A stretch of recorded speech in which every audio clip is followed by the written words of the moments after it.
बहुत साल पहले की बात है। ज़ॉम्बी का महामारी पूरे उत्तरी अमेरिका में फैल गया था। लोग एक के बाद एक संक्रमित हो रहे थे और जल्दी ही ये बीमारी पूरे दुनिया में फैल गई। कुछ ही समय में पूरी धरती पर ज़ॉम्बी का राज हो गया, लेकिन कुछ लोग बच गए। उन्होंने छोटे छोटे ग्रुप बनाए, रेसिस्टेंस ग्रुप, जो जिंदा रहने की लड़ाई लड़ रहे थे। इनमें से एक ग्रुप पिट्सबर्ग में था। वहां रहता था राइली डीनबो, एक डिजाइनर जिसने एक खास वॉर मशीन बनाई थी। नाम था डेड रेकनिंग। ये एक बहुत बड़ा मॉडिफाइड टैंक जैसा वाहन था, दुनिया का एकमात्र ऐसा सुरक्षित साधन जो ज़ॉम्बी से भरे इलाकों से गुजर सकता था। एक और सामान्य दिन था पेट्रोल का। राइली और नया रिक्रूट माइक शहर के आसपास ज़ॉम्बी चेक करने निकले, लेकिन आज कुछ अजीब लगा। ज़ॉम्बी पहले जैसे नहीं थे। वो ज्यादा स्मार्ट लग रहे थे। वो बस इधर उधर नहीं घूम रहे थे बल्कि एक लीडर के पीछे चल रहे थे। वो लीडर था एक ज़ॉम्बी जो गैस स्टेशन अटेंडेंट के कपड़े पहने था। लोग उसे बिग डैडी कहते थे। राइली ने ये बात तुरंत सेकंड इन कमांड चोलो को बताई। चोलो टीम को तैयार कर रहा था शहर में एक और रेड के लिए। प्लान था रात होने का इंतजार करेंगे। रात में आसमान में आतिशबाजी छोड़ेंगे जो ज़ॉम्बी को डिस्ट्रैक्ट कर देगी। वो लोग खड़े होकर वो आकाश के फूल देखते रहेंगे और तब हम चुपके से शहर में घुस जाएंगे। सब तैयार हो गया। रात हुई। टीम मोटरसाइकिल, कारों और डेड रेकनिंग पर सवार होकर निकली। रास्ते में जो भी ज़ॉम्बी आए उन्हें गोली मारकर रास्ता साफ किया। आखिरकार शहर के सेंटर में पहुंचे। वहां टीम अलग अलग हो गई। कुछ मार्केट से सामान लूटने, कुछ फास्ट फूड रेस्टोरेंट से, कुछ फार्मेसी से। राइली और उसका पार्टनर चार्ली को मेडिसिन की जिम्मेदारी मिली, लेकिन अचानक उन्हें महसूस हुआ आतिशबाजी बंद हो गई है। राइली ने पायलट प्रिटी बॉय से संपर्क किया। प्रिटी बॉय ने बताया कि लॉन्चर में खराबी आ गई है। अब बस थोड़ी देर में ज़ॉम्बी झुंड बनाकर हमला कर देंगे। लीडर ने तुरंत ऑर्डर दिया, सब वापस लौटो अभी। लेकिन चोलो, माइक और फॉक्सी ने सोचा पहले एक बार में रुककर शराब की दुकान से सामान ले लें। वो सामान शेल्टर में अच्छे दाम पर बिकेगा। जल्दी जल्दी उन्होंने स्टॉक भरना शुरू किया। चोलो फ्रीजर चेक करने गया, तभी अचानक एक ज़ॉम्बी ने पीछे से हमला कर दिया और उसे जमीन पर गिरा दिया। माइक और फॉक्सी ने बंदूक तानी, लेकिन चोलो ने खुद संभाला। उसके पास हैरपून गन थी। एक झटके में ज़ॉम्बी के सिर में मार दी। अच्छा हुआ चोलो को काटा नहीं गया। अब कोई टाइम नहीं था। बाकी सामान जल्दी भरकर निकल पड़े। लेकिन जैसे ही माइक जमीन से एक बोतल उठाने झुका, तभी एक ज़ॉम्बी पुलिस ऑफिसर ने पीछे से हमला कर दिया और उसका हाथ खा लिया। ठीक उसी वक्त राइली पहुंचा। ज़ॉम्बी की भीड़ आ रही थी। उसने एक सटीक गोली मारी और ज़ॉम्बी का सिर उड़ा दिया। माइक समझ गया अब वो ज़ॉम्बी बनने वाला है। उसने अपनी बंदूक निकाली और खुद को गोली मार ली। ये सब इतनी जल्दी हुआ कि सब सदमे में थे। राइली ने टीम को जल्दी वापस भेज दिया और ज्यादा ज़ॉम्बी आने से पहले घर लौटो। टीम मान गई, लेकिन रास्ते में बिग डैडी ने एक बाइकर से बंदूक छीन ली और उसे अपने लेयर में ले गया, बाकी ज़ॉम्बी के साथ। सुबह हुई। राइली ने सारे सामान उतारे, लेकिन चोलो से भिड़ गया। तुम्हारी वजह से माइक मर गया, सिर्फ शराब के लिए? चोलो ने जवाब दिया। मैं थक गया हूँ भाई, हर बार जान जोखिम में डालकर सामान लाना। मैं अब अमीरों जैसा जीना चाहता हूँ, फिडलर्स ग्रीन में, जहाँ पावर है, पैसा है। इस नए माल से मेरे मेहनत के दिन खत्म हो जाएंगे। राइली ने कहा, वे अमीर तुम्हें अंदर नहीं आने देंगे, तुम कभी उनके लेवल पर नहीं पहुंचोगे। दोनों में बहस हुई। फिर दोनों शहर की तरफ चल पड़े। ये शहर अब पुराने जमाने के सामंती राज जैसा हो गया था। अमीर ऊपर महलों में, गरीब नीचे संघर्ष में। ये जगह चलाता था पॉल काफमैन, एक बहुत ताकतवर, प्रभावशाली आदमी। उसने बचे हुए लोगों को दो हिस्सों में बांट रखा था। एक तरफ गरीब लोग जो बस थोड़े बहुत संसाधनों से किसी तरह गुजारा कर रहे थे, सड़कों पर, झुग्गियों में, भूखे प्यासे। दूसरी तरफ अमीर लोग जो फिडलर्स ग्रीन नाम की ऊंची इमारत में रहते थे, जहां लग्जरी, खाना पीना, सुरक्षा, सब कुछ था, जैसे पुराने जमाने का राजा और प्रजा। चोलो अब फिडलर्स ग्रीन में घुसना चाहता था। वो सोचता था कि शराब का वो माल लेकर जाएगा तो काफमैन उसे अंदर जगह दे देगा। वो शराब लेकर पहुंचा फिडलर्स ग्रीन, लेकिन बटलर ने बताया कि पॉल अभी यहाँ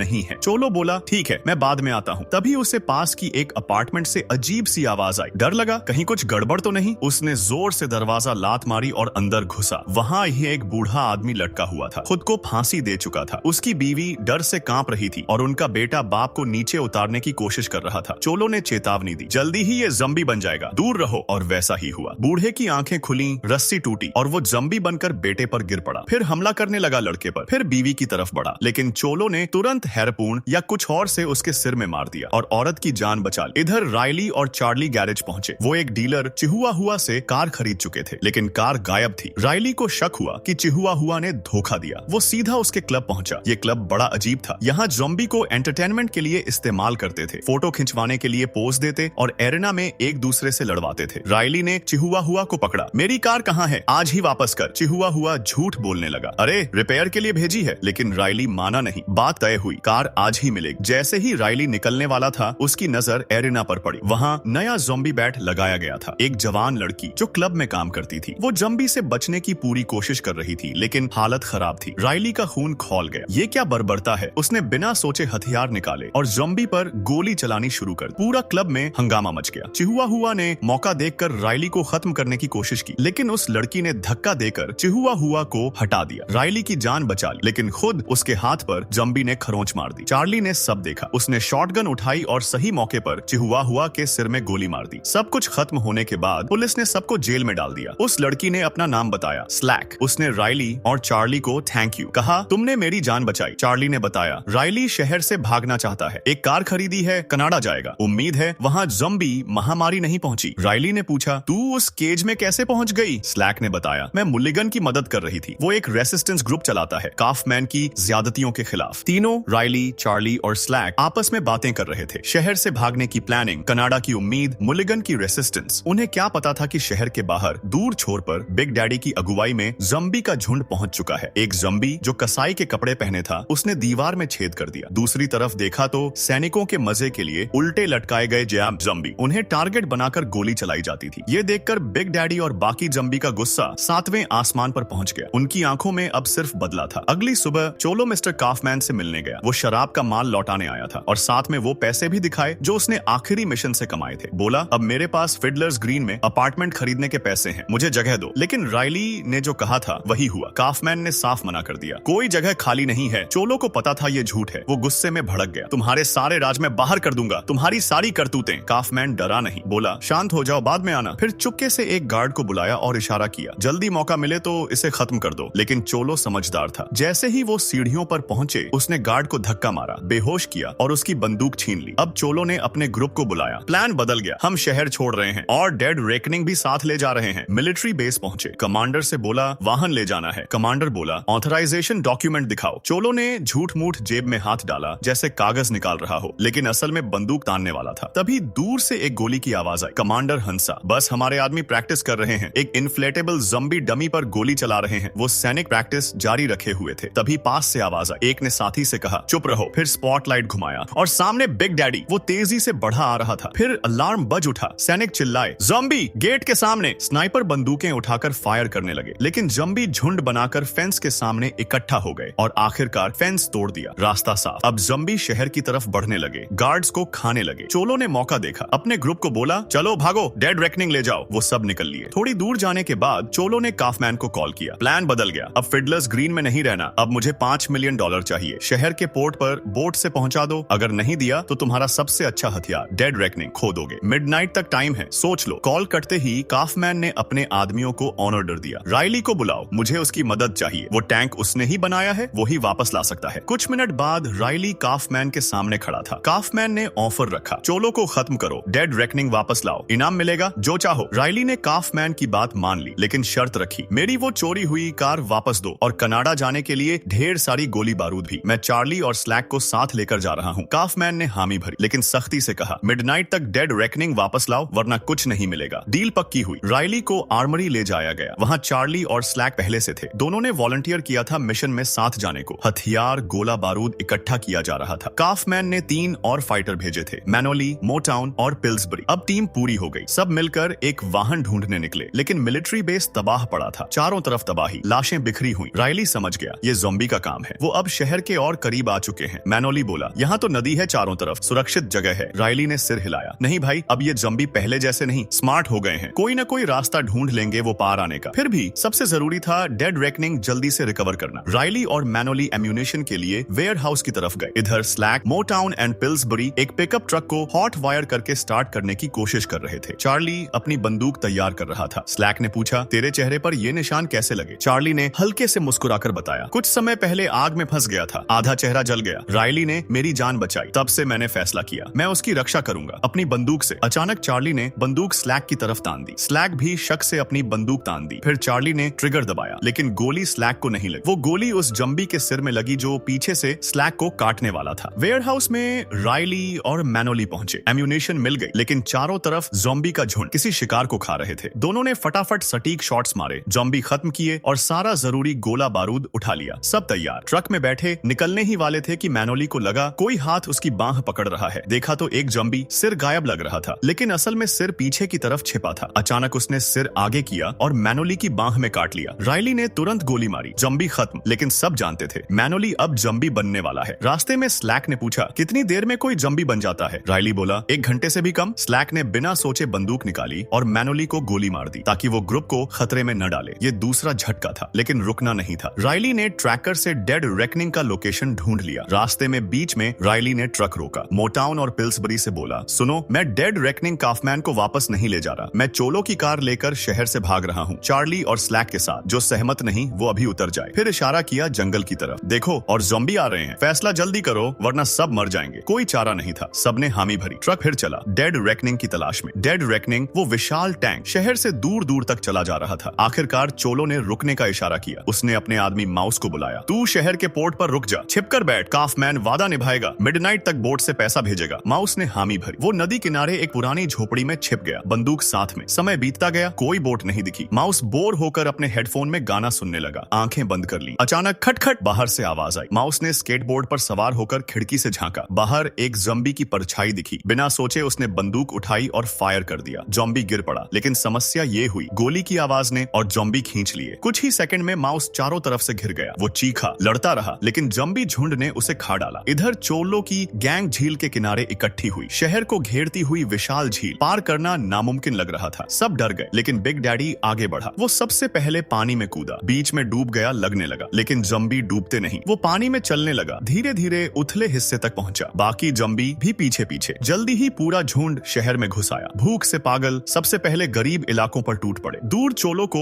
माउस से कोई खबर नहीं मिली। वो समझ गया काफमैन ने वादा नहीं निभाया। गुस्से में उसने आदेश दिया, डेड रेकनिंग के कैनन तैयार करो। मिडनाइट बीतते ही फिडलर्स ग्रीन पर मिसाइल दाग देंगे। उसी वक्त राइली ने ट्रैकर से टैंक का लोकेशन पकड़ लिया। ग्रुप को ट्रक में इंतजार करने को कहा। मैं चोलो से बात करता हूँ। जैसे ही राइली निकला, स्लैक ने चार्ली से कहा, जा उसके साथ, शायद मदद चाहिए। चार्ली चला गया। ट्रक में रह गए पिल्सबरी और मोटाउन। अचानक पिल्सबरी ने बंदूक का बट्टा मोटाउन के सिर पर मारा। वो बेहोश हो गई। स्लैक चौंक गई। पिल्सबरी बोला, ये काफमैन की वफादार थी, जल्दी ही हमें धोखा दे देती। फिर पिल्सबरी और स्लैक ट्रक से उतरे। दूर से देखा, राइली और चार्ली टैंक की तरफ जा रहे हैं। चोलो ने पुराने दोस्त को देखा। रुक जाओ। वो बाहर आया, बात करने लगा। राइली ने बताया, ट्रैकर से ढूंढ लिया। चोलो मुस्कुराया, कितना चालाक है तू। फिर उसे टैंक में बुलाया, लेकिन तुरंत बंदूक तान दी। काफमैन ने भेजा है ना? राइली ने सच कहा। हाँ, लेकिन मेरे अपने प्लान। तभी घड़ी ने मिडनाइट पार कर लिया। चोलो ने फैसला किया, अब मिसाइल दागो। राइली ने चेतावनी दी, अगर ऐसा किया तो शहर में मेरे दोस्त भी मर जाएंगे। चोलो नहीं माना। काफमैन को बचने नहीं दूंगा। उसने कैनन एक्टिवेट किया, लेकिन राइली के पास एक और चाल थी। उसने रिमोट से मिसाइल डिसेबल कर दी। चोलो समझ गया, गुस्से में चिल्लाया, फिर से एक्टिवेट कर। राइली ने मना कर दिया। इधर मोटाउन ट्रक में होश में आई, गुस्से में बंदूक उठाई और पिल्सबरी के पीछे भागी। ठीक उसी वक्त चोलो राइली पर हमला करने लगा। मोटाउन ने दोनों पर गोली चलाई, लेकिन पीछे से एक ज़ॉम्बी आया, मोटाउन को पकड़ा और चेहरा काट लिया। स्लैक ने देखा, अपनी बंदूक से ज़ॉम्बी को मार दिया, फिर मोटाउन को गोली मार दी ताकि वो ज़ॉम्बी न बने। लेकिन मरते मरते मोटाउन ने ट्रिगर दबाया, गोली चोलो को लग गई। घाव गहरा नहीं था। राइली ने चोलो को आखिरी मौका दिया, हमारे साथ चल, डेड रेकनिंग लेकर शहर वापस चलें, वहां के लोगों को बचाएं। तभी चारों तरफ ज़ॉम्बी का हमला शुरू हो चुका था। पूरा इलाका भर गया था। सबसे पहले गरीब बस्तियां तबाह हो रही थीं। अब फैसला करने का वक्त था, बचाव या तबाही। फिडलर्स ग्रीन में पॉल काफमैन घबराया हुआ था। मिडनाइट बीत चुकी थी। राइली डेड रेकनिंग लेकर नहीं लौटा। उसने सोचा, अब शहर बच नहीं सकता। वो जल्दी से सेफ खोलकर सारा पैसा बैग में भरने लगा। शहर से भागने की तैयारी में फोन बजा राइली की तरफ से, मैंने डेड रेकनिंग रिकवर कर ली है। काफमैन ने राहत की सांस ली, लेकिन ठीक उसी वक्त चारों तरफ धमाके होने लगे। ज़ॉम्बी का झुंड फिडलर्स ग्रीन की तरफ बढ़ रहा था। इमारतों में आग लग रही थी, लोग चीख रहे थे। काफमैन समझ गया, अब कुछ नहीं बचेगा। उसने राइली से कहा, डील कैंसिल, मैं जा रहा हूँ, और फोन काटकर भागने लगा। लेकिन राइली ने हार नहीं मानी। वो जानता था शहर में उसके दोस्त बेगुनाह लोग अभी भी फंसे हैं। उसने ग्रुप को बुलाया, सुनो, हम शहर वापस जा रहे हैं, जितने हो सके लोगों को बचाएंगे। सबने हामी भरी। चार्ली, स्लैक, प्रिटी बॉय, बाकी सब तैयार। लेकिन चोलो और फॉक्सी ने मना कर दिया, ये नामुमकिन है भाई, हम अपनी जान नहीं जोखिम में डालेंगे। राइली ने कुछ नहीं कहा, बस ट्रक में हथियार और सामान छोड़ दिया उनके लिए, जो चाहिए ले लो, अलविदा। फिर डेड रेकनिंग लेकर बाकी ग्रुप के साथ शहर की तरफ बढ़ चला। शहर अब पूरी तरह ज़ॉम्बी का कब्जा था। जो भी रास्ते में आता उसे खा जाते। आखिरी लाइन ऑफ डिफेंस थी, बचे हुए सैनिक। वो गोली चलाते रहे, लेकिन ज़ॉम्बी की संख्या इतनी थी कि वो थक गए, घिर गए, और अब ज़ॉम्बी और भी खतरनाक हो गए थे। वो अब टूल्स उठाने लगे थे, हथियार की तरह इस्तेमाल करने। एक कंस्ट्रक्शन साइट पर बिग डैडी ने जैक हैमर उठाया। वो उसे अपने साथ ले जाना चाहता था। अगला टारगेट था वो चमकती हुई बड़ी इमारत, फिडलर्स ग्रीन। उसने जैक हैमर ऑन किया, लेकिन प्लग ढीला था, मशीन बंद हो गई। फिर भी बिग डैडी ने उसे कंधे पर उठाया और बाकी ज़ॉम्बी के साथ शहर के सेंटर की तरफ बढ़ चला। इधर चोलो